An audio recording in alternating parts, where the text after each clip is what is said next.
Hello, Year 11 and Year 11 parents. For my part of the Year 11 forum, I want to talk to you about the importance of revision and planning your revision really, really carefully.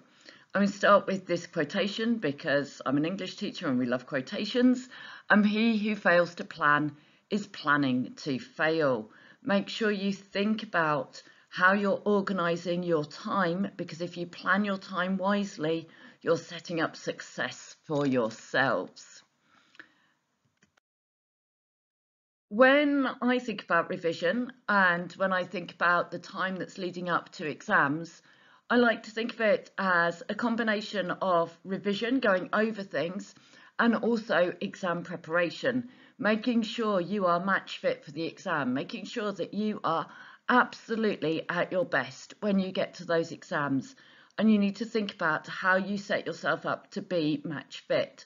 And a lot of that is a lot of work that's repetition and practice and making sure you are absolutely ready for your exams in all your different subjects. So when you're working out how you're going to go about your revision, it's really important that you make yourself a clear revision plan. There's no good saying, oh, well, I think I fancy doing a bit of science tonight and I'm just going to open the textbook and I'm going to go to this page, because that might not be the thing that you actually really need to focus on. You need to have a clear plan outlining when you're going to revise each subject, and you need to take several things into account. You need to think about, whilst you're still at school, how's the revision going to fit in around all your school commitments? What are you going to need to do excuse me, in the normal day, as well as fitting in some revision? What are your strengths and weaknesses? There's not a lot of point spending a long time revising, preparing something that you're already good at. Those things that you find trickier, the things that are your weaknesses, they probably need to be given a little bit more time in your revision planning. You also need to think about how you build in breaks. You know, it's not good for you to be spending your whole time trying to do schoolwork and revision. You need to have time when you go away and do something else as well. Now at school we offer our whole programme of session 6 is to help you and to help support you with your revising, but this is the icing on the cake. It's not the cake itself. The cake itself is the knowledge and the time that you put in. Even an hour a week, sort of 3 nights a week, 3 hours a week in school in session 6 is not going to be enough revision for you. So yes, do take advantage of session 6. It's designed to help you, but remember, it is the icing on the cake. It's not the cake. It's not the bulk of your revision. When you're on school holidays, or when it comes to the summer and you're on study leave, you can use your school timetable to help you prepare your day and your revision time. You'll notice that your school timetable is divided up to have a set amount of chunks of each subject, and if you followed that through, you'd have a balance of the same chunks of each subject in your own revision programme. It also helps you to break up the day, to put in breaks and to go through a variety of subjects during the course of the day. Perhaps you could break it up like this: 20 minutes to revise a topic, give yourselves a 10-minute break, come back and test yourself on the topic for 20 minutes, have a 10-minute break, then move on to another subject. Okay, so using your time, planning your time wisely, thinking about how you are getting a breadth of subjects covered as well, in bite-sized chunks. During school time, you need to think about your workload. You need to think about what are your strengths and weaknesses, and you can use timetabling apps and websites like getrevising.co.uk to help you plan out when you're going to revise what, when, and make sure you think about the different topics that you need to revise and you spread those topics out through your revision plan as well. Okay, so here's some examples of how you can create your own timetable to organise your revision time.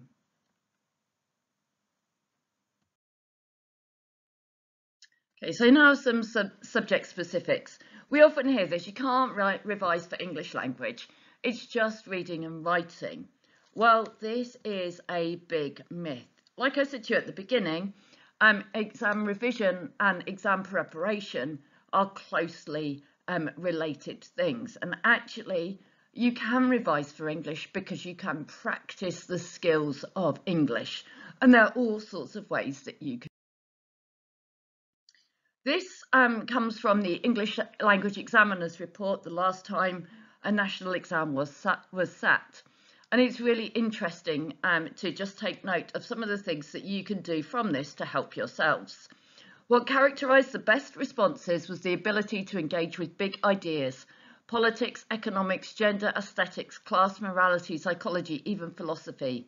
Students who were confident and familiar with these ideas were able to frame their own perspectives in this larger context and thereby enhance the quality of their argument. These are the same big ideas that support responses to the reading questions, and it's clear that providing students with opportunities to encounter and explore these brings benefits not just across this paper, but across the entire suite of English assessments. Okay, so part of what you can do to help yourselves revise is to make yourself aware of the big ideas. So things like reading the newspaper, engaging in debate, finding out about all sorts of topics will help you prepare for your English. For English language, newspapers are a really good source of revision material. High quality press, you know, we're talking not the tabloids here, but we're talking the broadsheet newspapers. Reading the articles, get a breadth of understanding of the world around you, but also considering how the language works in them. General reading, reading a novel, reading for pleasure. Those who read succeed. You know, read for yourselves, read things that you enjoy. That will help you prepare for your English exams. In terms of English literature, you can use audiobooks. Get an Audible download of the set texts, listen to those. The repetition of listening to those stories will help them sink into your brains. In English language, remember though, the questions are always the same. The same for reading questions on paper 1, the same for reading questions on paper 2. It's the texts that change. So you can use those questions to practice with any extract from a novel for paper 1, any newspaper article for paper 2. Okay, so remember, you can make your own questions and you can practice them. And of course, there are study guides, CGP, York Notes, etc. are all very good and will help you with your literature revision. Top revision tips for English literature. Okay, as you can see, you have the 3 texts, Dr. Jekyll and Mr. Hyde, Romeo and Juliet, and the poetry anthology to review. Make sure you reread the texts. You need to know them inside out. These are closed book examinations, so you need to be able to know when things happened in the text, you need to be able to quote from the text accurately, and you need to be able to understand how characters, etc., develop through the whole text. One way you can practice that at home is through mind mapping key things for key characters or key themes in each of the texts.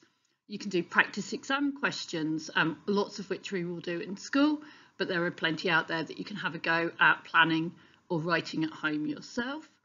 And there are plenty of study guides available that will help you. Some have workbooks, some have notes that you can go through and make your own notes from. There are plenty of quizzes or Quizlets and forms, etc., that you can use to help revise. And of course, you've got Edisodes for Dr. Jekyll and Mr. Hyde. Just ask your English teacher for the login details and you can use that to revise the story. And of course, there are various revision resources on the student area of SharePoint for you to get hold of.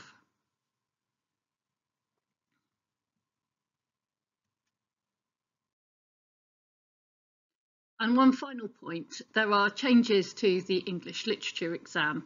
These are the key changes for 2022. So the content of the course has been reduced this year due to the various lockdowns and the COVID crisis. So it's reduced by the component of one text. This means that in the summer, there will still be 2 exams. Paper 1 will be the compulsory element, which is Romeo and Juliet and unseen poetry. Okay, and that is a common paper across the country. We then have paper 2, which is an optional, it has options to it. So we will do the Dr. Jekyll and Mr. Hyde paper and the anthology poetry paper. Okay, students will have 2 exams, a compulsory paper with Romeo and Juliet and the unseen poetry, and then the school chosen options of Dr. Jekyll and Mr. Hyde and the anthology poetry. Thank you for listening.